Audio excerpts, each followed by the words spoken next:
Rappaccini's Daughter by Nathaniel Hawthorne. A young man named Giovanni Guasconti came very long ago from the more southern region of Italy to pursue his studies at the University of Padua.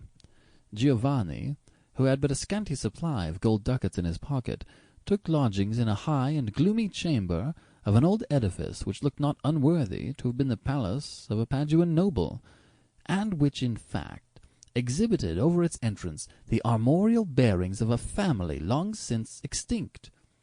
The young stranger, who was not unstudied in the great poem of his country, recollected that one of the ancestors of this family, and perhaps an occupant of this very mansion, had been pictured by Dante as a partaker of the immortal agonies of his Inferno. These reminiscences and associations, together with the tendency to heartbreak natural to a young man for the first time out of his native sphere, caused Giovanni to sigh heavily as he looked around the desolate and ill-furnished apartment. "Holy Virgin, Signor!" cried old Dame Lisabetta, who, won by the youth's remarkable beauty of person, was kindly endeavouring to give the chamber a habitable air. "What a sigh was that to come out of a young man's heart! Do you find this old mansion gloomy? For the love of heaven, then, put your head out of the window, and you will see as bright sunshine as you have left in Naples." Guasconti mechanically did as the old woman advised, but could not quite agree with her that the Paduan sunshine was as cheerful as that of southern Italy. Such as it was, however, it fell upon a garden beneath the window and expended its fostering influences on a variety of plants, which seemed to have been cultivated with exceeding care. "Does this garden belong to the house?" asked Giovanni. "Heaven forbid, Signor! Unless it were fruitful of better pot-herbs than any that grow there now," answered old Lisabetta. "No, that garden is cultivated by the own hands of Signor Giacomo Rappaccini, the famous doctor, who, I warrant him, has been heard of as far as Naples. It is said that he distills these plants into medicines that are as potent as a charm. Oftentimes you may see the Signor Doctor at work, and perchance the Signora, his daughter too, gathering the strange flowers that grow in the garden." The old woman had now done what she could for the aspect of the chamber, and, commending the young man to the protection of the saints, took her departure. Giovanni still found no better occupation than to look down into the garden beneath his window.